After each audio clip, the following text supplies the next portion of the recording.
سندھ کے گورنر کامران ٹیسوری اور میئر مرتضیٰ وہاب کے مابین لفظی جنگ بالآخر ختم ہوئی۔ لفظی جنگ دونوں کے مابین فنڈز پر ہوئی اور میئر کراچی پر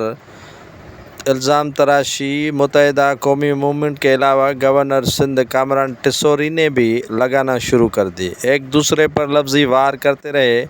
اور سوچتے سوچتے گورنر سندھ کے ہاں میئر کراچی مرتضیٰ وہاب جا کر پہنچے۔ لفظی وار کو تبدیل کیا دوستی میں اور دونوں کے مابین جتنی بھی نورہ کشتی تھی وہ ختم ہوئی۔ ان کے درمیان صلح ہوا اور صلح ہونا ہی تھا کیونکہ یہ دیکھنے میں دو تھے لیکن اندر سے ایک تھے۔ ان کے مابین اختلافات تو تھے نہیں لیکن عوام کو بتانے اور دکھانے کے لیے یہ سارا ڈرامہ ہوتا رہتا ہے کیونکہ متحدہ قومی موومنٹ اور گورنر کامران ٹیسوری اور میئر کراچی مرتضیٰ وہاب کے جتنے بھی اختلاف ہوں یہ صرف عوام کو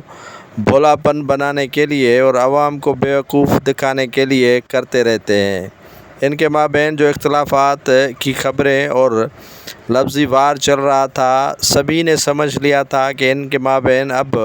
لڑائی شدت اختیار کرے گی، لیکن میں نے 2 دن ولاگ بنایا تھا کہ ان کے مابین کوئی جنگ اور لڑائی نہیں ہے، یہ صرف نورہ کشتی ہے اور آہستہ آہستہ ختم ہو جائے گی۔ تو آج آپ نے دیکھ لیا کہ ان کے مابین جو اختلافات تھے وہ ختم پہلے ہی ہو گئے تھے، صرف فارملٹیز پوری کرنی تھی اور ایک دوسرے کے ساتھ جھپی مارنی تھی۔ گورنر سندھ کامران ٹیسوری فیمس ہونے کے لیے اور مرتضیٰ وہاب تمام تر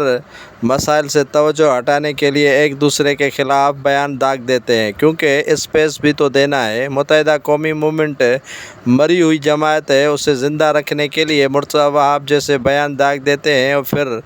موقع ملتا ہے گورنر کامران ٹیسوری جیسوں کو اور وہ بھی موقع کا فائدہ اٹھاتے ہوئے بیان داغ دیتے ہیں، لیکن حقیقت میں یہ عوامی مسائل سے توجہ ہٹانے کے لیے ہی صرف ڈرامے بازی کرنے میں کامیابی حاصل کرتے ہیں۔